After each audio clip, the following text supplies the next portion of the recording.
our esteemed guest, Dr. Aisha Banu, as the flowers welcome the arrival of spring and as the sky opens its doors to the morning light, welcome among us. Your presence is an honor, your wisdom a guiding light, and your words a source of inspiration to us all. Assalamualaikum warahmatullahi. നമ്മുടെ സൗണ്ടിൽ എല്ലാവരും സ്ഥലം മുടക്കി. ഇന്നത്തെ day എല്ലാവരും ഹാപ്പിയാണോ? ആണ്. ഞാൻ സന്തോഷവതിയാണ് എന്ന് എല്ലാവർക്കും നെഞ്ചിൽ കൈവച്ച് പറയാൻ പറ്റുമോ? പറ്റും. പറ്റുന്നവരുടെ കൈപൊക്കി സത്യസന്ധമായി കൈപൊക്കണേ. കുറച്ച് പേര്, ഒരു പകുതി പേര് അല്ലേ? ഇനി ഞാൻ പൂർണ്ണാർത്ഥത്തിൽ ഹാപ്പി അല്ല എന്നുള്ളവരത് കൈപൊക്കി. സത്യസന്ധമായി കൈപൊക്കി. ഇങ്ങനെ പൊക്കി എനിക്ക് കാണാൻ പറ്റില്ല, ഇങ്ങനെ പൊക്കണം. ഓക്കെ, ഞാൻ ആദ്യം ഞാൻ സന്തോഷവതിയല്ല എന്ന് പറഞ്ഞ് കൈപൊക്കിയവർക്ക് വേണ്ടിയിട്ട് നിങ്ങളോട് ക്ലാപ്പ് കൊടുക്കാൻ വേണ്ടി പറയാൻ ആഗ്രഹിക്കുകയാണ്. അപ്പൊ അത് എന്തിനാണ് നിങ്ങൾ വിചാരിക്കല്ലേ? വിചാരിക്കുന്നില്ലേ? പല മനുഷ്യരും ഉള്ളിൽ സന്തോഷവാന്മാരല്ലെങ്കിലും വെറുതെ ആണെന്നൊക്കെ അഭിനയിക്കും. അപ്പൊ അവരുടെ സത്യസന്ധമായി മറുപടി പറഞ്ഞു എന്നതിനാണ് ക്ലാപ്പ്. ഇനി എന്റെ ചോദ്യം ഇതാണ്, എന്തുകൊണ്ട് നിങ്ങൾ ഹാപ്പി അല്ല? ആ കൈപൊക്കിയതിൽ ആരെങ്കിലും ഒരാൾക്ക് ഉത്തരം പറയാൻ പറ്റും? എന്തുകൊണ്ട് ഹാപ്പി അല്ല? പറയോ? കൈപൊക്കിയവർക്ക് ഇവിടെ പോയി നിരന്തരം പറയേണ്ടതെന്ന് വിചാരിച്ച് കൈ വലിച്ചോ? ഒരാൾക്ക് ഉത്തരം പറഞ്ഞു എന്തുകൊണ്ട് നിങ്ങൾ ഹാപ്പി അല്ല? ഒരാൾ എഴുന്നേറ്റ് പറയാം, എനിക്ക് കേൾക്കില്ല.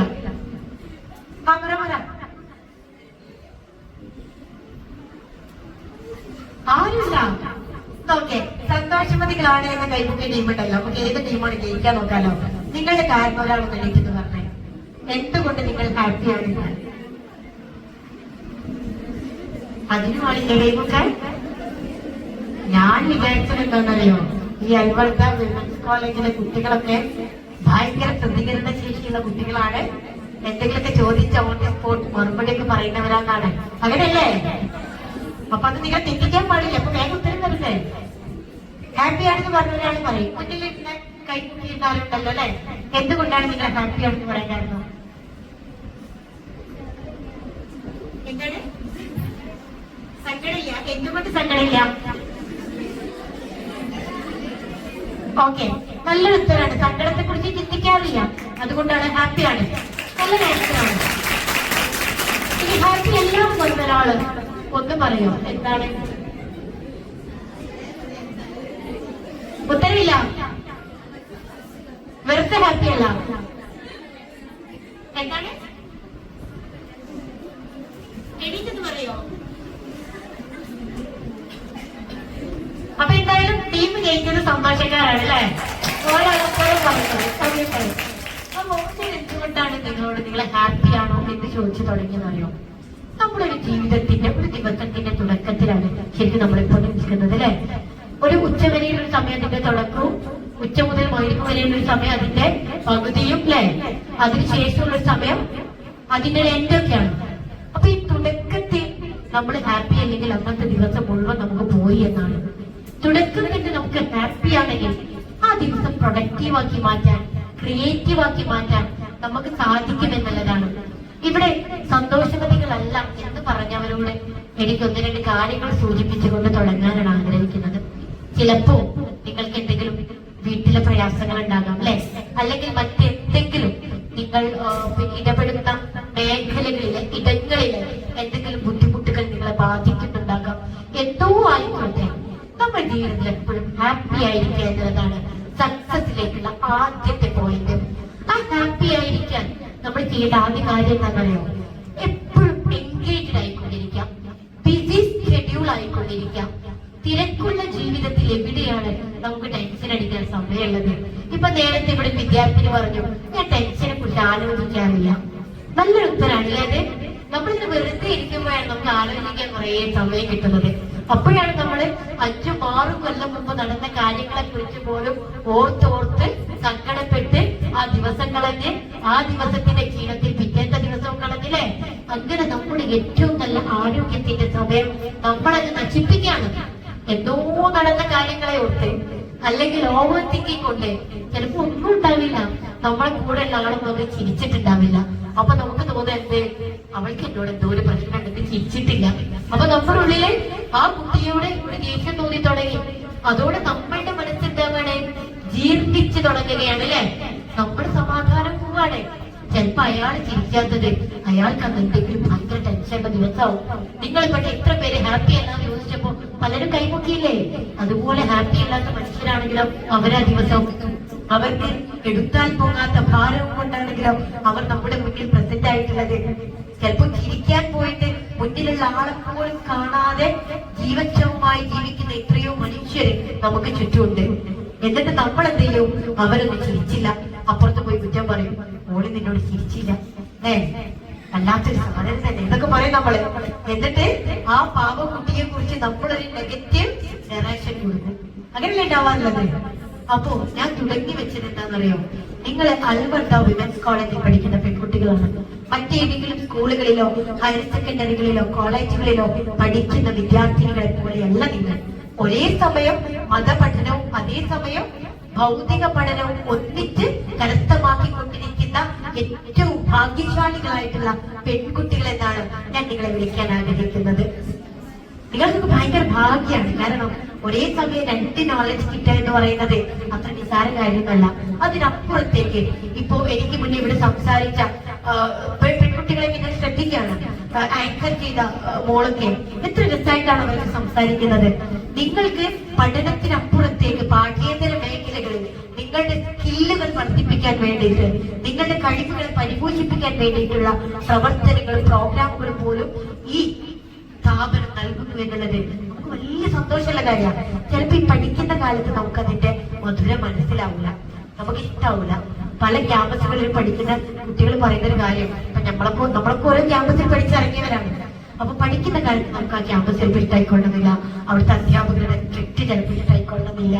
എങ്ങനെയെങ്കിലും ഇവിടെ നിന്ന് പടിയിറങ്ങി കിട്ടിയാൽ മതിയായിരുന്നു എന്നൊക്കെ ചിലപ്പോൾ നമ്മൾ വിചാരിക്കുമായിരിക്കും. പക്ഷേ നമ്മൾ ആ ക്യാമ്പസിൽ നിന്ന് പടിയിറങ്ങിയ ഒരു നിമിഷം ഉണ്ടല്ലോ, അന്ന് നമ്മൾ കൊതിക്കും, എനിക്ക് വീണ്ടും ഈ ക്യാമ്പസിലേക്ക് തിരിച്ചു വരാൻ പറ്റിയിരുന്നെങ്കിൽ, എന്റെ ഏറ്റവും നല്ല മൊമെന്റ്സ് എനിക്ക് വീണ്ടും കളക്ട് ചെയ്യാൻ പറ്റിയിരുന്നെങ്കിൽ, ഇനി തിരികെ വരാത്ത ആ കാലത്തിന്റെ മധുരം ഒന്നുകൂടെ എനിക്ക് നുണയാൻ പറ്റിയിരുന്നെങ്കിൽ എന്ന് നമ്മൾ വല്ലാതെ ആശിക്കും. അങ്ങനെ ആശിക്കുന്ന ഒരു കാലത്തില് നമ്മൾ എത്തി നിൽക്കുന്ന സമയത്ത് നമ്മൾ തിരിച്ചറിയുന്ന ഒരു സത്യം എന്താണെന്നറിയാം? ഇനി നമുക്ക് ആ ക്യാമ്പസിലേക്ക് തിരിച്ചു പോകാൻ പറ്റില്ല. പോവാം, എങ്ങനെ പോകാം? നിങ്ങൾ ഏതെങ്കിലും മേഖലയിലൊക്കെ തിളങ്ങി നിന്ന് നിങ്ങൾ ഒരുപാട് അടയാളപ്പെടുത്തി വ്യത്യസ്തമായ വഴികളിലൂടെ സഞ്ചരിച്ച് നിങ്ങൾക്ക് വേണമെങ്കിൽ ആ ക്യാമ്പസിൽ ഒരു അതിഥിയായിട്ടില്ല. അന്ന് നിങ്ങൾക്ക് നിങ്ങളുടെ അധ്യാപകരാലും അവിടെ വരുന്ന നിങ്ങൾക്ക് ശേഷം കടന്നു വരുന്ന വിദ്യാർത്ഥികളാലും നിങ്ങൾ ആദരിക്കപ്പെടുന്ന ഒരു മൊമെന്റ് ഉണ്ട്. ആ മൊമെന്റ് ആയിരിക്കും നിങ്ങളുടെ ജീവിതത്തിൽ നിങ്ങൾ ഏറ്റവും അനുഗ്രഹിക്കപ്പെട്ട മൊമെന്റ്. അപ്പൊ ഞാൻ പറഞ്ഞു വന്നത് എന്താണെന്നറിയോ? നിങ്ങളൊക്കെ ഈ ക്യാമ്പസിൽ നിന്ന് ചിലപ്പോൾ അടുത്ത വർഷങ്ങളോ അതിനപ്പുറത്തെ വർഷങ്ങളൊക്കെ ആയിട്ട് പടി കടന്നു പോകാനുള്ളവരായിരിക്കും. അന്ന് അതിന്റെ മുമ്പ് തന്നെ നിങ്ങൾ ഈ ക്യാമ്പസിൽ അടയാളപ്പെടുത്തണം. നിങ്ങൾ ഈ ക്യാമ്പസിൽ പഠിക്കുന്ന കാലം 2 അക്ഷരം കൊണ്ടെങ്കിലും ഇവിടെ ഇറങ്ങുന്ന മാഗസിനുകളിലോ എഴുത്തു മാസികകളിലോ നിങ്ങൾ 2 വരികൾ കൊണ്ടെങ്കിലും നിങ്ങളുടെ ക്യാമ്പസ് ജീവിതത്തെ അടയാളപ്പെടുത്തണം എന്ന് പറഞ്ഞു വെക്കാനാണ്. നിങ്ങൾ ഇവിടെ നിന്ന് ഇറങ്ങിപ്പോയാലും പിന്നീട് വരുന്ന വിദ്യാർത്ഥികൾക്ക് പോലും ഇന്ന ബാച്ചിലെ ഇന്ന കുട്ടി എനിക്ക് മാതൃകയായിരുന്നു, എന്നെ ഇൻഫ്ലുവൻസ് ചെയ്തിരുന്നു എന്ന് പറയത്തക്ക തരത്തിലുള്ള ഒരു ലൈഫ് നിങ്ങൾ ഇവിടെ നയിക്കണം. ശരിക്കൊന്ന് ഓർത്തോക്കിയേ, നമ്മുടെ ജീവിതം കൊണ്ട് വ്യത്യസ്തരാകുമ്പോഴല്ലേ നമ്മുടെ ലൈഫ് മീനിങ്ഫുൾ ആവുന്നത്. അല്ലാതെ എല്ലാ മനുഷ്യരും ജീവിക്കുന്ന പോലെ രാവിലെ എഴുന്നേൽക്കുന്നു, എല്ലാ കൃത്യങ്ങളും ഇങ്ങനെ ചെയ്യുന്നു, പിന്നെ ഒരു സിസ്റ്റമാറ്റിക് ആയിട്ട് ഇങ്ങനെ ഒരു സൈക്കിൾ പ്രോസസ് പോലെ നമ്മുടെ ജീവിതം മുന്നോട്ട് പോവുകയാണെങ്കിൽ, എന്നും ഒരേ റുട്ടീൻ ലൈഫിൽ നമ്മളിങ്ങനെ മുന്നോട്ട് പോവുകയാണെങ്കിൽ ആ ജീവിതത്തിൽ എവിടെയാണ് നമുക്കൊരു മാറ്റം കാണാൻ പറ്റുന്നത്? എന്നും രാവിലെ നിൽക്കാം, രാവിലത്തെ കാര്യങ്ങൾ ചെയ്യാം, കോളേജിൽ വരിക, കോളേജിൽ നിന്ന് പഠിക്കാം, തിരിച്ച് വീട്ടിൽ പോവാം, മൊബൈലിൽ സ്ക്രോൾ ചെയ്യാം, ഭക്ഷണം കഴിക്കാം, ഉറങ്ങാം, പിന്നെയും രാവിലെ എഴുന്നേൽക്കാം. ഈ ജീവിതം നമ്മൾ ഇങ്ങനെ പോയിക്കൊണ്ടിരിക്കുകയാണ്. ആ ജീവിതത്തിൽ എവിടെയാണ് നമ്മൾ സക്സസ് ആവുന്നത്? എവിടെയാണ് എല്ലാ മനുഷ്യരാലും ഓർക്കപ്പെടുന്ന ഒരു വ്യത്യസ്തരായ ഒരു പെണ്ണായിട്ട് മാറാൻ നമുക്ക് പറ്റും? പറ്റുന്നത്. കരിസ്മാറ്റിക് പേഴ്സണാലിറ്റി എന്ന് വിളിക്കുന്ന വളരെ അപൂർവ മനുഷ്യനുണ്ട് ഈ ലോകത്ത്. അങ്ങനെ ഒരു മനുഷ്യനാവാൻ കഴിയുക എന്നത് നമ്മൾ നമ്മുടെ ജീവിതത്തോട് ചെയ്യുന്ന ഏറ്റവും വലിയ കാര്യമായിരിക്കും. അങ്ങനെ ഒരു മനുഷ്യനെ കുറിച്ച് പറഞ്ഞുകൊണ്ട് ഞാൻ തുടങ്ങും. അങ്ങനെയുള്ള ഒരു വ്യക്തിയായി നാളെ നമ്മൾ മാറുക എന്ന് പറയുന്നതായിരിക്കണം നമ്മുടെ ജീവിതത്തിന്റെ ലക്ഷ്യം. നമ്മുടെ ലക്ഷ്യം എന്താണെന്ന് ചോദിച്ചു കഴിഞ്ഞാൽ, ചെറുപ്പത്തിലൊക്കെ ടീച്ചേഴ്സ് ചോദിക്കാറുണ്ടല്ലേ, നിങ്ങൾക്ക് ആരാവണം?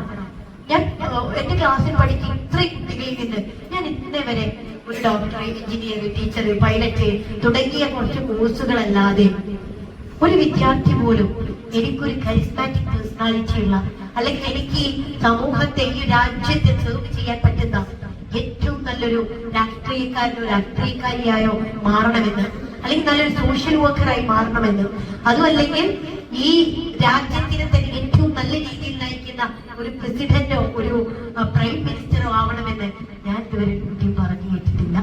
പക്ഷെ പറഞ്ഞു കേൾക്കുന്നവരുണ്ടായിരിക്കും കേട്ടോ, ഞാൻ എന്റെ ജീവിതത്തിൽ കേട്ടിട്ടില്ല. പക്ഷേ അങ്ങനെ പറയുന്നവരായി കൂടെ നമ്മൾ മാറേണ്ടതുണ്ട്. എന്തിനാണെന്നറിയോ? നമ്മൾ ഡോക്ടർ ആവുന്നതിലൂടെയോ എഞ്ചിനീയർ ആവുന്നതിലൂടെയോ മാത്രം എങ്ങനെയാണ് നമ്മുടെ ജീവിതത്തെ അടയാളപ്പെടുത്തുന്നത്? ഞാൻ നേരത്തെ പറഞ്ഞല്ലേ, കരിസ്മാറ്റിക് പേഴ്സണാലിറ്റി, ആ വാക്കിന് തന്നെ എന്തൊരു ഭംഗിയുണ്ട്. എല്ലാവരെയും സ്വാധീനിക്കാൻ പറ്റുന്ന, ഇൻഫ്ലുവൻസ് ചെയ്യാൻ പറ്റുന്ന മനുഷ്യരാവുക എന്നതിന് ബഹുമാന്യനായിട്ടുള്ള പാണക്കാട് മുഹമ്മദ് അലി ശിഹാബ് തങ്ങൾ അങ്ങനെ ഒരു വ്യക്തിത്വമായിരുന്നു. പാണക്കാട് മുഹമ്മദ് അലി ശിഹാബ് തങ്ങൾ എന്ന് പറയുമ്പോൾ നിങ്ങൾ നോക്കി നോക്കി, ഇവിടെ ആരും അദ്ദേഹത്തെ കണ്ടിട്ടുണ്ടാവില്ല, എനിക്ക് ഉറപ്പുണ്ട്. പക്ഷേ ആ പേര് കേൾക്കാത്ത ഒരാള് പോലും ഈ സദസ്സിലുണ്ടാവില്ലല്ലോ. ഇല്ല. അതല്ലേ ഒരു മനുഷ്യൻ ജീവിച്ചു എന്നതിന്റെ ഏറ്റവും വലിയ അടയാളപ്പെടുത്തൽ. ഒരു മനുഷ്യൻ ജീവിക്കുന്ന കാലത്തെ ഏറ്റവും മനോഹരമായ ഒരു വസന്തകാലം ഇവിടെ വിരിയിച്ചിട്ടുണ്ട് എന്നതിന്റെ പ്രൂഫല്ലേ കാണാത്ത നമ്മൾ പോലും അദ്ദേഹത്തെ അറിയാമെന്ന് നിറപുഞ്ചിരിയോടെ ആവേശത്തോടെ തലയാട്ടുന്നത്. അങ്ങനെ ഒരു മനുഷ്യന്റെ കഥ കേൾക്കുക, അങ്ങനെ ഒരു നേതാവിന്റെ ജീവിത രീതി ഫോളോ ചെയ്യുക എന്നത് പോലും നമ്മൾ നമ്മുടെ ജീവിതത്തിൽ ചെയ്യുന്ന ഏറ്റവും വലിയ കാര്യമാണ്. അഥവാ നമുക്ക് സക്സസ് ആവാനുള്ള വഴികളാണ്.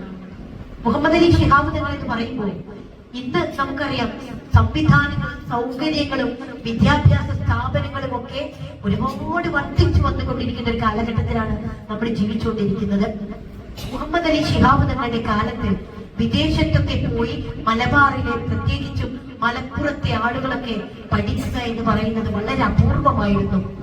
ആ കാലത്തൊക്കെ വിദ്യാഭ്യാസമുള്ള മനുഷ്യരുടെ എണ്ണം നോക്കിക്കഴിഞ്ഞാൽ വളരെ കുറച്ചും, വിദ്യാഭ്യാസമില്ലാത്തവരുടെ എണ്ണം നോക്കിക്കഴിഞ്ഞാൽ എണ്ണിത്തിട്ടപ്പെടുത്താൻ കഴിയാത്ത വിധം അത്രയും വലുതുമായിരുന്നു.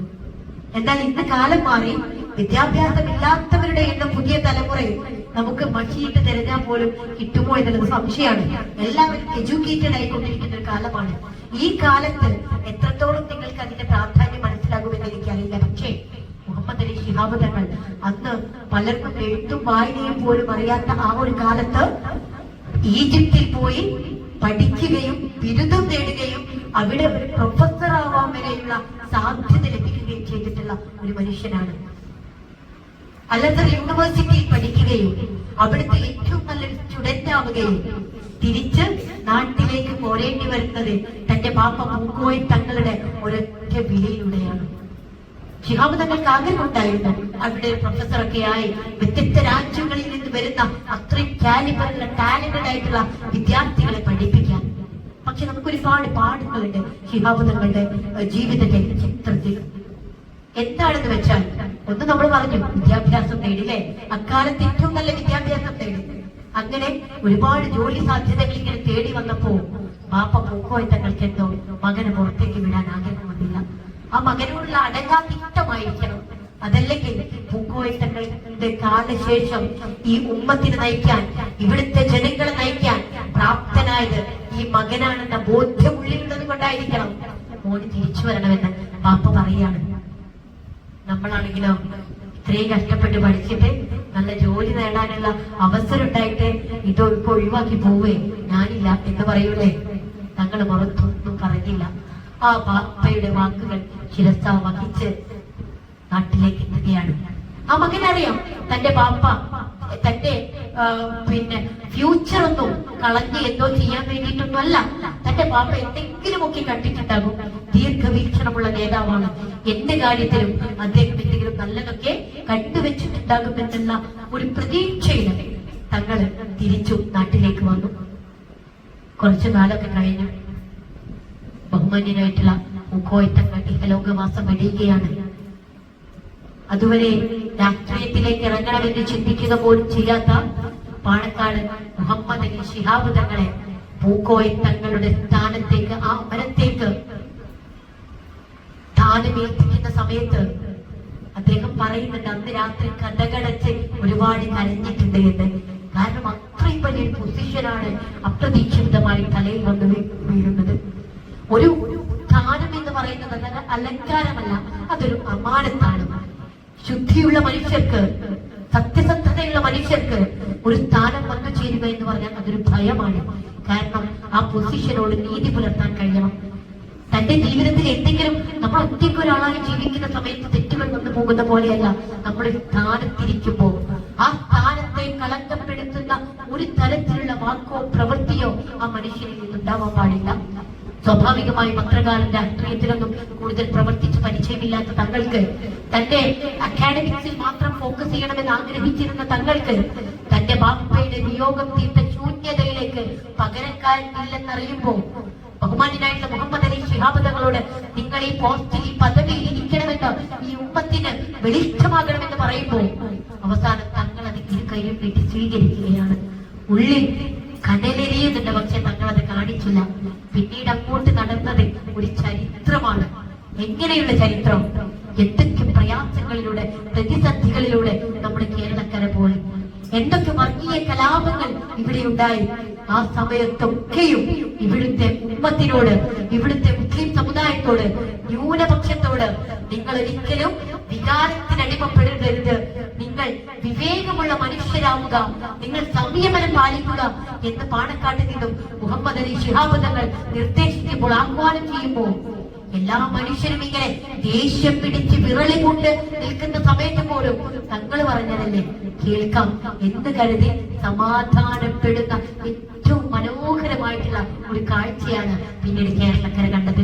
നമ്മളൊക്കെ കുറേ കേട്ട് കേട്ട് കേട്ട് ഒരു ചരിത്രം ഉണ്ടല്ലേ, ബാബരി മസ്ജിദിന്റെ തകർച്ച. ബാബരി മസ്ജിദ് അത് തകർക്കുന്ന സമയത്ത് കേരളത്തിലെ മനുഷ്യർ മാത്രമല്ല, ഇന്ത്യയൊട്ടാകെ വികാര ഭരിതരായി നിൽക്കുകയാണ്. നമുക്കറിയാം, ഒരു പള്ളി തകർക്കുക എന്ന് പറയുന്നത് ഒരു വിശ്വാസിയെ സംബന്ധിച്ചിടത്തോളം ഒരിക്കലും മായ്ക്കാനാവാത്ത മുറിവാണ്.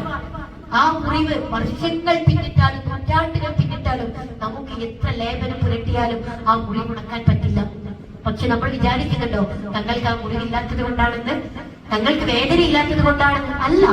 ഒരുപക്ഷെ അന്ന് സംയമനം പാലിച്ചിട്ടില്ലായിരുന്നെങ്കിൽ ഈ ഇന്ത്യ മുഴുവനും, ഈ കേരളം, നമ്മൾ ഏറ്റവും സമാധാനത്തിന്റെ ജില്ല എന്ന് വിശേഷിപ്പിക്കുന്ന മലപ്പുറം പോലും ചോരപ്പുഴയായി മാറുമായിരുന്നു. തങ്ങൾക്കത് ബോധ്യമുണ്ട്. നമ്മൾ തിരിച്ചടിച്ചാൽ വീണ്ടും ഇങ്ങോട്ട് തിരിച്ചടിയാവും, കലാപങ്ങളാവും. എത്രയോ പാവപ്പെട്ട സ്ത്രീകളും കുട്ടികളും അടക്കം അതിന്റെ ഇരയാവും. എത്രയോ സാധാരണക്കാരായ മനുഷ്യർക്ക് തന്റെ ജീവൻ നഷ്ടപ്പെട്ടു പോകും. എത്രയോ സ്വപ്നങ്ങൾ ഇവിടെ പൊലിഞ്ഞു പോകും. അതുകൊണ്ട് വേദനയുണ്ടെങ്കിലും നമുക്ക് സംയമനം പാലിക്കാമെന്ന ഒരു ബോധ്യത്തിൽ തങ്ങൾ ആഹ്വാനം ചെയ്യുകയാണ്.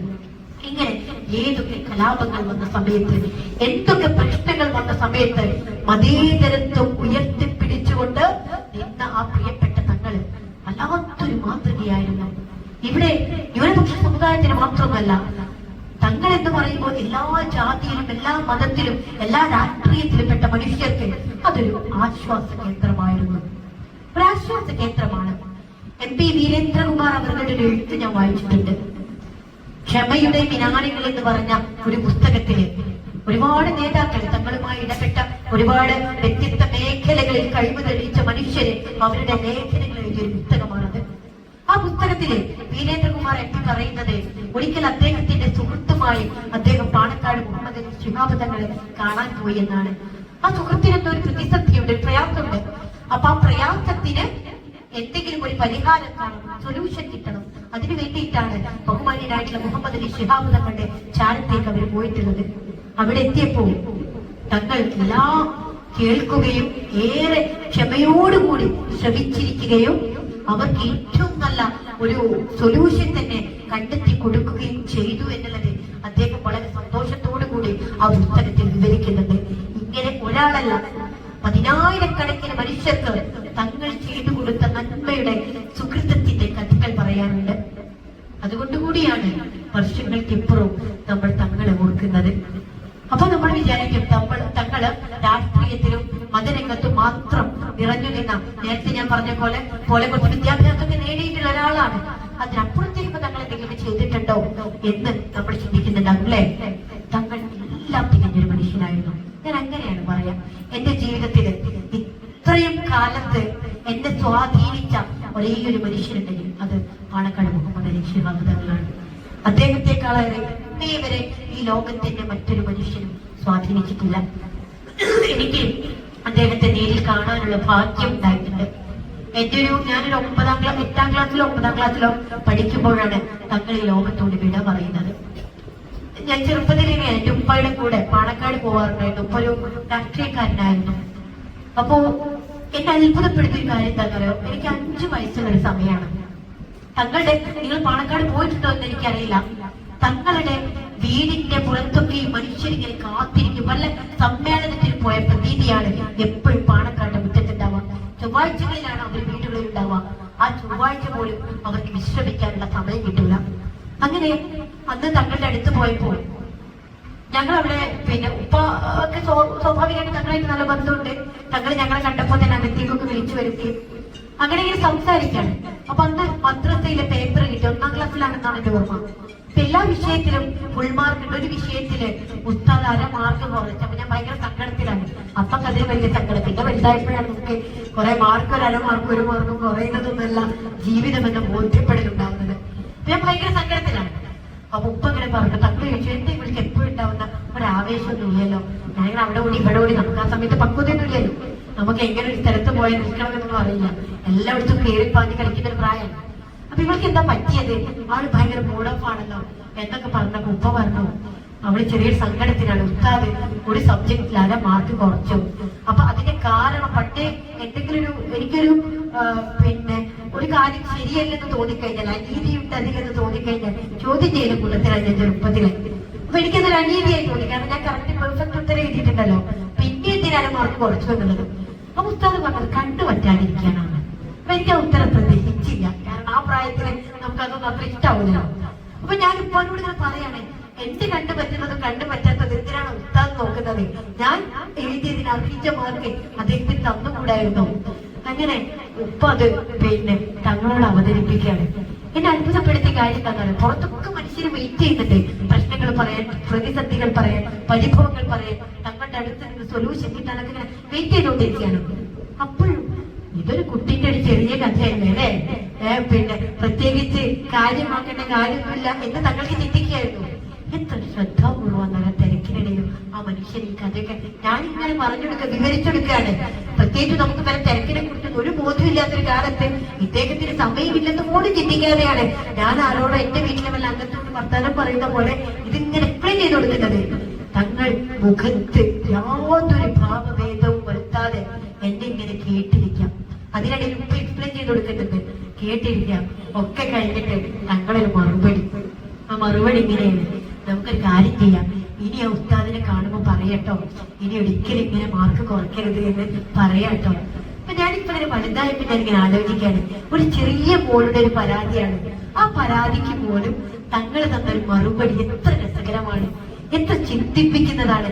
നിങ്ങൾ ഓർത്തു നോക്കിയേ, ഇങ്ങനെ ചെറുതെന്നോ വലുതെന്നോ വ്യത്യാസമില്ലാതെ എല്ലാ മനുഷ്യരെയും നിരന്തരം ആ ചെവികൾ ഇങ്ങനെ കേട്ടുകൊണ്ടേയിരിക്കായിരുന്നു. എല്ലാവർക്കും ഉത്തരങ്ങൾ നൽകിക്കൊണ്ടേയിരിക്കായിരുന്നു. ചില മനുഷ്യർക്കില്ലേ തങ്ങളൊന്ന് ചിരിച്ചാൽ മതി ഉള്ളത് നിറയും. ചില മനുഷ്യർക്ക് തങ്ങൾ സാരില്ലാമെന്ന് പറഞ്ഞ് പുറത്തു തട്ടിയാൽ മതി അവരുടെ പ്രശ്നങ്ങൾക്ക് മാഞ്ഞു പോയ പോലെയാണ്. ചിലർക്ക് സാമ്പത്തികമായി വലിയ പ്രതിസന്ധിയൊക്കെ അനുഭവിക്കുന്നവരാണെങ്കിൽ ഒരിക്കലും ഞാൻ പറഞ്ഞിട്ടുണ്ടാലോ, ഭയങ്കര പ്രയാസവുമായിട്ടൊരു സ്ത്രീ വന്നപ്പോ തങ്ങളൊന്ന് ഒരു ജ്വല്ലറിയുടെ ഉദ്ഘാടനവും കഴിഞ്ഞ് വരികയാണ്. ഇപ്പൊ സ്വാഭാവികമായിട്ട് ജ്വല്ലറിക്കാർക്ക് ഒരു വലിയ പെട്ടിയൊക്കെ കൊടുത്തു സമ്മാനം. തങ്ങൾ അത് നേരെ നീട്ടിക്കൊടുത്തു. ആ നീട്ടിക്കൊടുത്ത സമ്മാന പൊതിയില് സ്വർണ്ണ നാണയങ്ങൾ ഉണ്ടായിരുന്നു. എത്രയും അഥവാ എന്താണ് എനിക്ക് കിട്ടിയതെന്ന് പോലും നോക്കാൻ ആർത്തിയില്ലാത്തൊരു മനുഷ്യൻ, മറ്റുള്ളവർ പ്രയാസങ്ങൾ പറയുമ്പോൾ അവരുടെ കൂടെ നിൽക്കാൻ ആഗ്രഹിച്ചൊരു മനുഷ്യൻ, അതായിരുന്നു പാണക്കാട് മുഹമ്മദ് ശിഹാബ് തങ്ങൾ. ഇനി ഇത്രയേ ഉള്ളൂ? അല്ല, ഞാൻ നേരത്തെ പറഞ്ഞ പോലെ എല്ലാം തികഞ്ഞ മനുഷ്യൻ. നന്നായി വായിക്കുമായിരുന്നു. വായിക്കുമെന്ന് പറഞ്ഞാൽ വിവിധ ഭാഷകളിൽ പാണ്ഡിത്യമുള്ള ഒരു മനുഷ്യൻ വിവിധ ഭാഷകളിലുള്ള പുസ്തകങ്ങൾ വായിക്കുമായിരുന്നു. അദ്ദേഹം അറബിയിൽ കവിതകൾ എഴുതുമായിരുന്നു. മുഹമ്മദ് അലി ശിഹാബ് എന്ന് പറയുന്ന പേരിൽ അറബി സാഹിത്യത്തിൽ കവിതകൾ എഴുതാൻ കഴിവുള്ള എത്ര നേതാക്കൾ ഈ കേരളത്തിലുണ്ടാകും?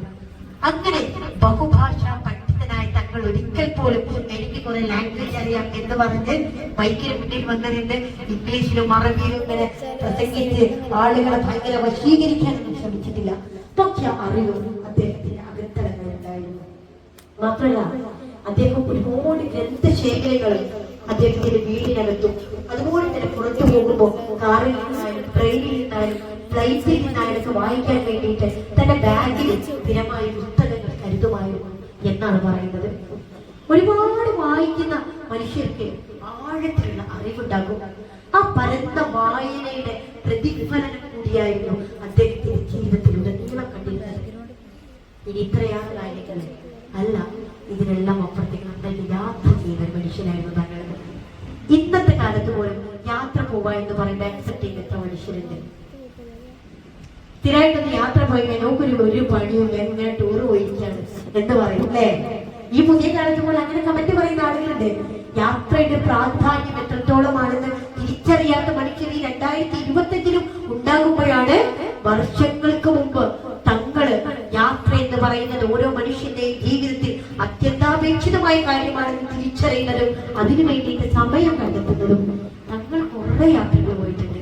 ആ യാത്രകളെ കുറിച്ചൊക്കെ അദ്ദേഹം എഴുതാനും വിവരിക്കാൻ ശ്രമിക്കാറുണ്ട്. യാത്രകൾ വല്ലാത്തൊരു സന്തോഷം പകരാറുണ്ടെന്ന് അദ്ദേഹം പങ്കുവെക്കാറുണ്ട്. സ്ട്രെസ്ഫുൾ ആയ ജീവിതത്തിൽ രാഷ്ട്രീയത്തിന്റെയും മത സംഘടനകളുടെയും ഇതുപോലെയുള്ള പ്രോഗ്രാമുകളുടെയും അദ്ദേഹത്തിന്റെ അടുത്തേക്ക് വരുന്ന കുത്തിയൊഴുകുന്ന പ്രശ്നങ്ങളുടെയും പരാതികളുടെയും ഒക്കെ ഇടയിൽ ഒന്ന് റിലാക്സേഷൻ കണ്ടെത്താൻ, ആശ്വാസം കണ്ടെത്താൻ അദ്ദേഹം യാത്രകൾ പോകുമായിരുന്നു എന്ന് ഇപ്പൊ പഠനമൊക്കെ തെളിയിക്കുന്നുണ്ടല്ലോ. യാത്രകൾ ഒരു മനുഷ്യന്റെ മാനസികാരോഗ്യത്തെ ഏറെ സ്വാധീനിക്കുന്നുണ്ട് എന്നുള്ളത്. വർഷങ്ങൾക്ക് മുമ്പേ നമ്മളോട് അദ്ദേഹം അനുഭവത്തിലൂടെ പറഞ്ഞു വെച്ചു, നിങ്ങൾ യാത്ര പോകണമെന്ന്. മാത്രമല്ല, ഇതൊക്കെ ചെയ്യുന്ന ഒരു മനുഷ്യൻ നമ്മൾ വിചാരിക്കും കുടുംബവുമായിട്ട് കൂട്ടുകൂടാൻ എവിടെയാണ് സമയം അല്ലെ? മൾട്ടി ടാസ്കിംഗ് ആണ് അദ്ദേഹം ചെയ്യുന്നത്. തന്റെ ഭാര്യയുമായി തന്റെ കുട്ടികളുമായി ചിലവഴിക്കാൻ എവിടെയാണ് സമയം എന്ന് നമ്മൾ ചിന്തിക്കും. എന്നാൽ നമ്മൾ അറിയേണ്ട ഒരു കാര്യമുണ്ട്. ബഹുമാന്യനായിട്ടുള്ള തങ്ങളുടെ ഭാര്യയോട് ഒരിക്കൽ ചോദിക്കുന്നുണ്ട്, നിങ്ങളുടെ ഭർത്താവ് അതായത് മുഹമ്മദ് അലി ശിഹാബ് തങ്ങൾ എപ്പോഴെങ്കിലും നിങ്ങളോട് ദേഷ്യപ്പെട്ടിട്ടുണ്ടോ എന്ന് ചോദിക്കുമ്പോ ഇല്ല എന്ന ഉത്തരമാണ് ഷെരീഫ ഫാത്തിമ ബീവി നൽകുന്നത്. ഒന്ന് ഓർത്തു നോക്കി, എത്ര മനോഹരമായ ഉത്തരാണ്. ഒരു ഒരു ഒരു പുരുഷനെ യഥാർത്ഥത്തിൽ അറിയുന്നത് അദ്ദേഹത്തിന്റെ ഭാര്യയ്ക്കാണ്. പുറത്തവർക്ക് അഭിനയിക്കാം, പുറത്തവർക്ക് നല്ല സ്വഭാവക്കാരനായി അണിഞ്ഞൊരുങ്ങാം, പുറത്ത് നന്മയുടെ മുഖം കൂടി അണിയാം. ഒരാൾക്കും പുറത്തിരുന്ന ഒരു മനുഷ്യനെ വാച്ച് ചെയ്യാൻ പറ്റില്ല, വിലയിരുത്താൻ പറ്റില്ല അല്ലേ? പക്ഷെ തന്റെ കൂടെ എന്നും കിടന്നുറങ്ങുന്ന അല്ലെങ്കിൽ തന്റെ എല്ലാം അറിയുന്ന ഒരു ഭാര്യയ്ക്ക് ഒരിക്കലും ഭാര്യയുടെ മുന്നിൽ ഒരു ഭർത്താവിന് വർഷങ്ങളോളം മുഖം കൂടി അണിയാൻ പറ്റില്ല. ഒരു ഭാര്യ തന്റെ ഭർത്താവിനെ കുറിച്ച് എന്താ അഭിപ്രായം പറയുന്നോ അതായിരിക്കും ആ മനുഷ്യൻ.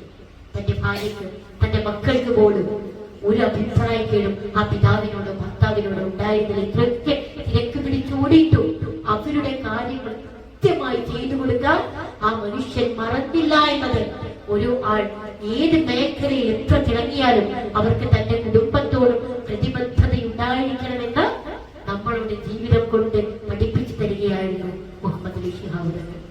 ഇങ്ങനെ പറഞ്ഞാലൊരുങ്ങാത്തത്രയും ക്വാളിറ്റികൾ ഉണ്ടായിരുന്ന ഒരു മനുഷ്യൻ, ഒരു നേതാവ്.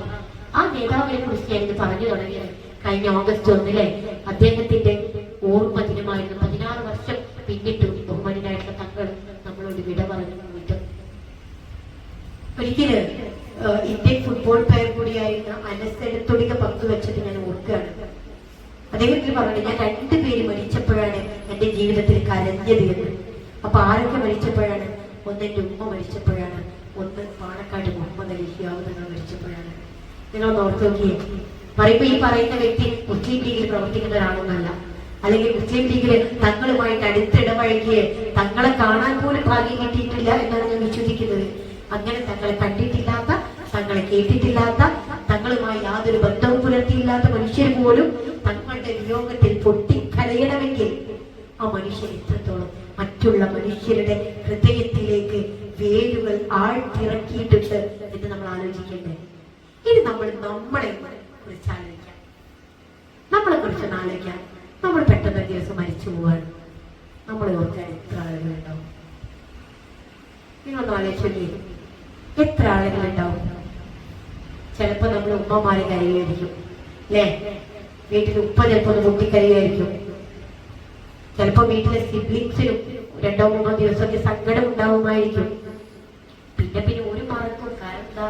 മറക്കാതെ അവർക്ക് ജീവിക്കാൻ കഴിയില്ലല്ലോ, അവർക്ക് മുന്നോട്ട് പോകണ്ടേ. അവര് തന്നെ പഠിച്ചവരോട് ഇതുവരെക്കും ഒരു മറവി തരണേ എന്ന് ദുആ ചെയ്യും. പക്ഷേ നമ്മൾ അടയാളപ്പെടുത്തി സൊസൈറ്റിക്ക് വേണ്ടിയൊക്കെ എന്തെങ്കിലും ചെയ്തു വെച്ചാലുണ്ടല്ലോ, നമ്മുടെ കുടുംബം മാത്രമല്ല, അതുപോലെയുള്ള 10,000-കണക്കിന് കുടുംബങ്ങൾ നമുക്ക് വേണ്ടി ദുആ ചെയ്യാനുണ്ടാവും, നമ്മളെ ഓർക്കാനുണ്ടാവും. നമ്മൾ മരണമടഞ്ഞതിന് ശേഷവും വർഷങ്ങൾക്ക് ശേഷവും നമ്മളെ കുറിച്ച് സംസാരിക്കാനുണ്ടാവും. യഥാർത്ഥത്തിൽ അതല്ലേ ജീവിതത്തിൽ അനുഗ്രഹം എന്ന് പറയുന്നത്? നമ്മൾ അടയാളപ്പെടുത്തുന്നത് അപ്പോഴല്ലേ? അല്ലാതെ നമ്മൾ മൺമറഞ്ഞു പോയിട്ട് അങ്ങനെ മനുഷ്യരെ ഇവിടെ ജീവിച്ചിരുന്നു എന്ന് പോലും ആർക്കും ഓർമ്മയില്ലാത്ത വിധം നമ്മളിവിടെ ജീവിച്ചിട്ട് പ്രയോജനമുള്ളത്. എനിക്ക് എന്റെ മുന്നിലിരിക്കുന്ന പ്രിയപ്പെട്ട പെൺകുട്ടികളോട് പറയുന്നത്, നിങ്ങൾ ജീവിതം കൊണ്ട് അടയാളപ്പെടുത്തുക എന്നുള്ളതാണ്.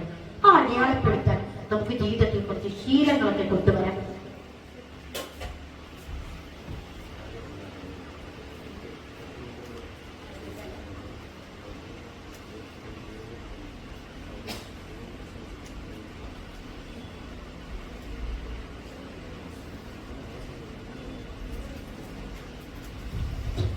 അപ്പോ നമ്മളെന്താ പറഞ്ഞത്? റാഷിദ് ഗസാലി വരാനായിട്ടുണ്ട്. റാഷിദ് ഗസാലിനെ അറിയോ? അറിയില്ല? നിങ്ങൾ ഇൻസ്റ്റഗ്രാം യൂസ് ചെയ്യാറില്ല?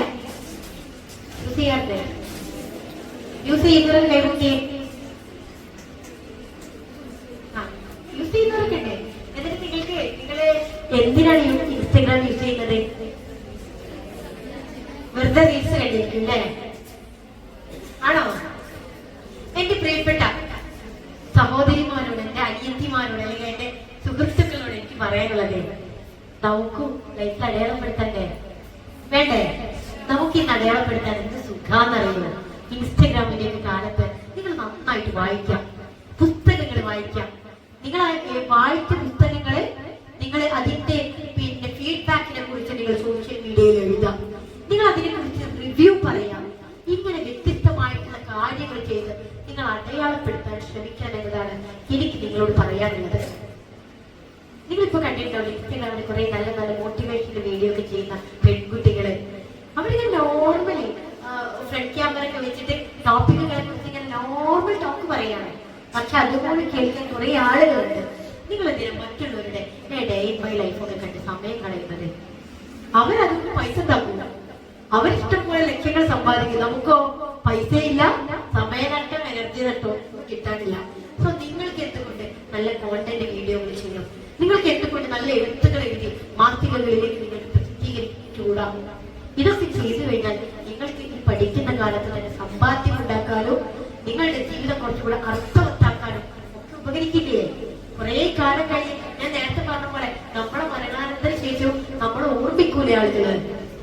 ബഹുമാന്യനായിട്ടുള്ള സാദിഖ് അലി ശിഹാബ് തങ്ങൾ, നമ്മൾ നേരത്തെ സംസാരിച്ചു കൊണ്ടിരുന്ന മുഹമ്മദ് അലി ശിഹാബ് തങ്ങളുടെ അനിയൻ കൂടിയായിട്ടുള്ള മുസ്ലിം ലീഗിന്റെ ഇന്നത്തെ ഏറ്റവും നല്ലൊരു അധ്യക്ഷൻ എന്ന് നമുക്ക് വിളിക്കാവുന്ന ബഹുമാന്യനായിട്ടുള്ള സാദിഖ് അലി ശിഹാബ് തങ്ങൾ കഴിഞ്ഞ വായനാ ദിനത്തിൽ പങ്കുവെച്ച ഒരു ആശയമുണ്ട്. അദ്ദേഹം പറഞ്ഞത് ഇങ്ങനെയാണ്: നമ്മുടെ ജീവിതത്തിൽ നമ്മൾ ഒന്നുകിൽ ഒരു പുസ്തകം എഴുതുക, അല്ലെങ്കിൽ നമ്മളെ കുറിച്ച് മറ്റാരെങ്കിലും പുസ്തകം എഴുതുക. അപ്പോഴാണ് നമ്മൾ ജീവിതം കൊണ്ട് അടയാളപ്പെടുത്തുന്നത് എന്ന്. കറക്റ്റ് അല്ലേ? വർഷങ്ങൾക്ക് മുമ്പ് മരണപ്പെട്ടു പോയ കമലാ സുരയ്യയുടെ പുസ്തകങ്ങൾ ഇന്നും നമ്മൾ വായിക്കുന്നുണ്ട് അല്ലെ? അപ്പൊ ആ കമലാ സുരയ്യ എന്ന പേര് എല്ലാ കാലത്തും നമ്മുടെ മനസ്സിൽ, നമ്മുടെ ഹൃദയങ്ങളെ ഇങ്ങനെ പതിഞ്ഞു പോവുകയല്ലേ ചെയ്യുന്നത്. അവൻ അടയാളപ്പെടുത്തിയിരിക്കുന്നു. വൈക്കം മുഹമ്മദ് ബഷീറിന്റെ ഓർമ്മ ദിനങ്ങളിലൊക്കെയും ബഷീറിനെ കുറിച്ച് ആളുകൾ വാത്തോരാതെ സംസാരിക്കുന്നില്ലേ? അദ്ദേഹം ജീവിതം കൊണ്ട് അടയാളപ്പെടുത്തിയത് എഴുതിയത് കൊണ്ടാണ്. അതും സാധാരണ ഭാഷയിൽ ഏത് സാധാരണക്കാരന് മനസ്സിലാവുന്ന, ഏത് വിദ്യാഭ്യാസമില്ലാത്തവർക്ക് മനസ്സിലാക്കാവുന്ന തരത്തിൽ മലയാള സാഹിത്യത്തിലേക്ക് ഒരു പുതിയ രീതി കൊണ്ടുവന്ന വ്യത്യസ്തനായ മനുഷ്യനാണ് വൈക്കം മുഹമ്മദ് ബഷീർ. അതും ഇത്രയൊന്നും സാധ്യതകളില്ലാത്ത കാലത്ത്. അപ്പോ സോഷ്യൽ മീഡിയ യുഗത്തിൽ, ആർട്ടിഫിഷ്യൽ ഇന്റലിജൻസിന്റെ കാലത്ത്, ChatGPTയുടെ കാലത്ത് നമുക്ക് സെക്കൻഡ് കൊണ്ട് ഏതൊരു സംശയവും ദൂരീകരിക്കാൻ പറ്റുന്ന കാലത്ത് നമ്മൾ നമ്മുടെ സമയത്തെ വേസ്റ്റ് ആക്കി കഴിഞ്ഞാൽ കുറെ കാലം കഴിഞ്ഞ് നമ്മൾ റിഗ്രറ്റ് അടിക്കൂലേ? കുറ്റബോധം നമുക്ക് വരൂലേ? അപ്പൊ ആ കുറ്റബോധം വരാതിരിക്കാൻ നിങ്ങൾ ഇപ്പോ തന്നെ മാക്സിമം ശ്രമിക്കുക എന്നുള്ളതാണ്. നിങ്ങളിൽ എഴുതാൻ കഴിവുള്ളവരുണ്ടെങ്കിൽ നിങ്ങൾ ഇപ്പോ തന്നെ എഴുതി തുടങ്ങണം. നിങ്ങൾക്ക് ഇന്റർവെൽ സമയം കിട്ടൂലേ? നിങ്ങൾ എഴുതിക്കോളൂ. വീട്ടിൽ പോയി കഴിഞ്ഞാൽ നിങ്ങൾക്ക് സമയം കിട്ടൂലേ? നിങ്ങൾ ഒരു ദിവസം ഒരു 10 വരിയെങ്കിലും എഴുതിക്കൊണ്ട് തുടക്കം കുറിക്കണം. ഇനി എഴുതാൻ കഴിവില്ലാത്തതാണോ? നിങ്ങൾ നന്നായിട്ട് പുസ്തകങ്ങൾ വായിക്കാം. പുസ്തകങ്ങൾ നിരന്തരം വായിക്കുന്ന ഒരു മനുഷ്യന് എഴുതാനുള്ള കഴിവുണ്ടാകും. കഴിഞ്ഞ ഞാൻ JCയുടെ വാഴൂർ പ്രസിഡന്റാണ്. അവിടെ ഞങ്ങൾ വായനാ വൈബ് എന്ന പ്രോഗ്രാം നടത്താറുണ്ട്. നിങ്ങൾക്കൊന്ന് വേണമെങ്കിൽ പങ്കെടുക്കട്ടോ. നമ്മൾ ഒന്നിക്കുന്ന ഒരുപാട് പുസ്തകങ്ങളൊക്കെ വായിക്കുന്ന ഭയങ്കര രസമുള്ള പ്രോഗ്രാമാണ്. ആ പരിപാടിയിൽ ഒരിക്കൽ റിഹാൻ റാഷിദ് എന്ന് പറയുന്ന എഴുത്തുകാരനെയാണ് ഞങ്ങൾ അതിഥിയായി കൊണ്ടുവന്നത്. റിഹാൻ റാഷിദ് പറഞ്ഞത് ഇങ്ങനെയാണ്: എന്റെ വിദ്യാഭ്യാസം എന്ന് പറയുന്നത് 10ാം ക്ലാസ്സാണ്. പക്ഷെ ഇന്ന് ഞാൻ മലയാളത്തിൽ മാത്രമല്ല ഇംഗ്ലീഷിലും പുസ്തകം എഴുതാനും വായിക്കാനും കഴിയുന്ന തരത്തിലേക്ക് മാറിയത്. 18ഓളം പുസ്തകങ്ങൾ എഴുതിയിട്ടുള്ള ഏറ്റവും നല്ലൊരു എഴുത്തുകാരനാണ് റിഹാൻ റാഷിദ്. ആ റിഹാൻ റാഷിദ് പറഞ്ഞിട്ടുള്ളത്, എനിക്ക് വിദ്യാഭ്യാസം കുറവാണ്, പക്ഷെ അതെന്റെ എഴുത്തിനെ ബാധിച്ചിട്ടില്ല. കാരണം എന്താണ്? ഞാൻ അത്രയേറെ പരന്ന വായനാശീലം ഉണ്ടായിരുന്നു എന്ന്. വായന നമുക്ക് അറിവ് തരുന്നു, എഴുതാനുള്ള സ്കില്ല് വർദ്ധിപ്പിച്ചു തരുന്നു. നിങ്ങൾ ഈ അടുത്തിന്റെ വൈറലായ പുസ്തകം കണ്ടിട്ടുണ്ടാകും, ഖദീജ. ഖദീജ എന്ന പുസ്തകം എത്ര പേര് വായിച്ചിട്ടുണ്ട് ഇവിടെ? ഏറെക്കുറെ എല്ലാ കുട്ടികളും വായിച്ചിട്ടുണ്ട് അല്ലെ? ഖദീജ എഴുതിയത് എന്റെ ഒരു സുഹൃത്തു കൂടിയായിട്ടുള്ള നസീഫ് കലയത്താണ്. ചെറുപ്പക്കാരനായിട്ടുള്ള ഒരു MSFകാരനായിരുന്നു നസീഫ് കലയത്ത്. പണ്ട് ഹരിതയുടെ സംസ്ഥാന പ്രസിഡന്റായിരിക്കുന്ന സമയത്ത് ഞങ്ങളുടെ കുറെ പരിപാടിയുടെ പോസ്റ്ററുകളൊക്കെ നസീഫ് ചെയ്തു ഒരു സർഗപ്രതിഭയാണ്. ഒരുപാട് കഴിവുകളുള്ള ചില മനുഷ്യരുണ്ടാവുമല്ലോ, അങ്ങനെ ഒരാളാണ് നസീഫ്. നസീഫ് ചിതലുകൾ എന്ന പേരിൽ ഒരു ഇൻസ്റ്റഗ്രാമിൽ ഒരു പേജ് ക്രിയേറ്റ് ചെയ്യുകയും അതിലിങ്ങനെ സ്ഥിരമായി അവരുടെ ഒഴിവ് സമയങ്ങളിൽ ഓരോ സാങ്കല്പിക കഥകളും അനുഭവ കഥകളൊക്കെ ആർക്കും മനസ്സിലാവുന്ന സിമ്പിളായ ഭാഷയിൽ എഴുതി വെക്കുമായിരുന്നു. അങ്ങനെ എഴുതി ആ പേജ് അത്യാവശ്യം റീച്ചൊക്കെ ആയപ്പോഴാണ് അവന് തോന്നുന്നത് ഇതൊരു പുസ്തകമാക്കി മാറ്റിയാൽ എന്താ? എന്റെ എഴുത്ത് എന്ന കഴിവിനെ എനിക്ക് മറ്റുള്ള വായനക്കാരിലേക്ക് അടയാളപ്പെടുത്തുന്ന തരത്തിൽ ഒരു പുസ്തകം എഴുതിയാലെന്ന്. നേരത്തെ സാദിഖലി തങ്ങൾ പറഞ്ഞ പോലെ അടയാളപ്പെടുത്തണമെങ്കിൽ ഒന്നുകിൽ നമ്മൾ പുസ്തകം എഴുതണം, അല്ലെങ്കിൽ മറ്റൊരാൾ നമ്മളെ കുറിച്ച് പുസ്തകം എഴുതണം. അങ്ങനെ നസീഫിന് തോന്നാണ് എനിക്കും ഒരു പുസ്തകം എഴുതാം. അങ്ങനെ ആ ചെറുപ്പക്കാരനായിട്ടുള്ള ആ പയ്യൻ പുസ്തകം എഴുതി തുടങ്ങി. 6 മാസം കൊണ്ടാണ് അവൻ ആ പുസ്തകത്തിന്റെ പണി തീർക്കുന്നത്. ഇന്ന് ഖദീജ എന്ന് പറയുന്ന പുസ്തകം ഏറ്റവും കൂടുതൽ വിൽപ്പന നടക്കുന്ന, സെല്ലിംഗ് നടക്കുന്ന പുസ്തകങ്ങളിൽ ഒന്നായി മാറി. പല ദിവസങ്ങളിൽ എനിക്ക് അനുഭവം ഉണ്ടായിട്ടുണ്ട്. ഇതുപോലെ പ്രോഗ്രാമുകൾക്ക് വേണ്ടിയിട്ട് ട്രെയിനിലൊക്കെ യാത്ര ചെയ്യുമ്പോൾ അവിടേക്ക് പുസ്തക വിൽപ്പനക്കാർ വരും. അവരുടെ അടുത്ത് ഒരുപാട് അട്ടി പുസ്തകങ്ങൾ ഉണ്ടാവും. അപ്പൊ ആളുകളൊക്കെ കൂടി ഇവരെ കാണുമ്പോൾ ഓടും. എന്നിട്ട് ചോദിക്കുക എന്താണെന്നറിയോ? ഖദീജ ഉണ്ടോ എന്ന് ചോദിക്കും. ഇത് കേൾക്കുമ്പോൾ എനിക്ക് ഭയങ്കര സന്തോഷം വരും. ഞാൻ ഒരിക്കലും ഇത് കേട്ട പാടെ തന്നെ അവര് ഫോട്ടോ എടുത്തിട്ട് അയച്ചു കൊടുത്തിട്ട് പറഞ്ഞു, നിന്റെ പുസ്തകത്തിന് ഭയങ്കര മാർക്കറ്റാണല്ലോ, ഭയങ്കര ഡിമാൻഡാണല്ലോ, എല്ലാവരും ഖദീജയാണ് വേണ്ടത്.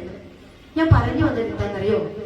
ആ നസീഫ് എന്ന് പറയുന്ന ചെറുപ്പക്കാരൻ ഈ ചെറിയ പ്രായത്തിൽ അടയാളപ്പെടുത്തിയത് വ്യത്യസ്തമായി എനിക്ക് എഴുതണം, അല്ലെങ്കിൽ എനിക്ക് എന്റെ ജോലി, എന്റെ വീട് എന്നതിനപ്പുറത്തേക്ക്, എന്റെ കംഫർട്ട് സോണിന് അപ്പുറത്തേക്ക് എനിക്ക് അടയാളപ്പെടുത്തണം എന്ന് ചിന്തിച്ചത് കൊണ്ടാണ് മനോഹരമായ ഒരു പ്രണയവും മനോഹരമായ ഒരു ദാമ്പത്യവും കൂട്ടിയിണക്കിയുള്ള ആ ഒരു കഥ വായിക്കുന്നവർ ഒരുപാട് സാഹിത്യങ്ങളുള്ള പുസ്തകമൊന്നുമല്ല, പക്ഷെ ഏതൊരു സാധാരണക്കാരനും വായിക്കാനും വായനാശീലം വളർത്തിയെടുക്കാനും ഒക്കെ ഉപയോഗിക്കാവുന്ന ഒരു പുസ്തകം കൂടിയാണ്.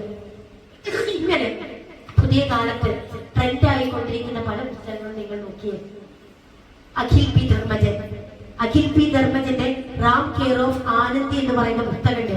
പല വിമർശനങ്ങളും അതിൽ ഉയരുന്നുണ്ടെങ്കിൽ പോലും ഇന്ന് വായന മരിച്ചു എന്ന് പറയുന്ന പുതിയ കാലത്ത് വായന മരിച്ചിട്ടില്ലെന്ന് ബോധ്യപ്പെടുത്തിയത് ആ പുസ്തകം വഹിച്ച പങ്ക് വലുതാണ് അല്ലേ? വായനാശീലമില്ലാത്ത പുതിയ തലമുറയിലെ പലരും ആ പുസ്തകം വായിച്ചു തുടങ്ങി വായനയുടെ ലോകത്തേക്ക് സ്റ്റെപ്പ് വെച്ചു എന്ന് അനുഭവം പറഞ്ഞത് ഞാൻ കേട്ടിട്ടുണ്ട്. അത് തന്നെയാണ് ഒരു ഓതറെ സംബന്ധിച്ചിടത്തോളം, ഒരു എഴുത്തുകാരനെ സംബന്ധിച്ചിടത്തോളം അവർ വിജയിച്ചു എന്നതിന്റെ തെളിവ്. ഈ അടുത്ത് കേന്ദ്ര സാഹിത്യ അവാർഡൊക്കെ ആ പുസ്തകത്തെ തേടി വന്നിട്ടുണ്ട്. നിങ്ങൾ നോക്കി നോക്കി, ചെറിയ പ്രായക്കാരനാണ്. 1993 ജനിച്ച അഖിൽ പി ധർമ്മജൻ ഇന്ന് എത്രയോ സീനിയറായ എഴുത്തുകാരെക്കാളേറെ വായിക്കപ്പെടുന്ന തരത്തിലേക്ക് അദ്ദേഹത്തിന്റെ പുസ്തകങ്ങൾ മാറിയിട്ടുണ്ടെങ്കിൽ, അവാർഡുകൾ അദ്ദേഹത്തെ തേടി വന്നിട്ടുണ്ടെങ്കിൽ, അദ്ദേഹം തന്റെ ചെറിയ കാലം കൊണ്ട് അടയാളപ്പെടുത്തിയിട്ടുള്ളതാണ്. അതുകൊണ്ട് എനിക്ക് നിങ്ങളോട് പറയാനുള്ളത്, നിങ്ങൾ വായിക്കാനുള്ള കഴിവുള്ളവരുണ്ടെങ്കിൽ, എഴുതാൻ കഴിവുള്ളവരുണ്ടെങ്കിൽ, നിങ്ങൾ തീർച്ചയായും നിങ്ങളുടെ ആ കഴിവുകളെ ഉപയോഗപ്പെടുത്തുക എന്നുള്ളതാണ്. അതോടൊപ്പം നമുക്ക് ഇന്ന് സ്കില്ലുകളിലൂടെ വളരാൻ സാധിക്കുന്ന ഒരു കാലഘട്ടമാണല്ലേ.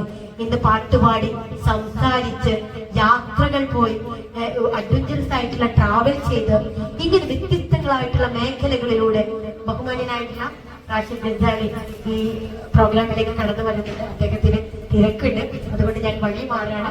ഒരൊറ്റ കാര്യം കൂടെ നിങ്ങളോട് പറയുന്നത്, നിങ്ങളുടെ ഉള്ളിലൊക്കെ ഒരുപാട് കഴിവുകൾ ഉറങ്ങിക്കിടക്കുകയാണ്.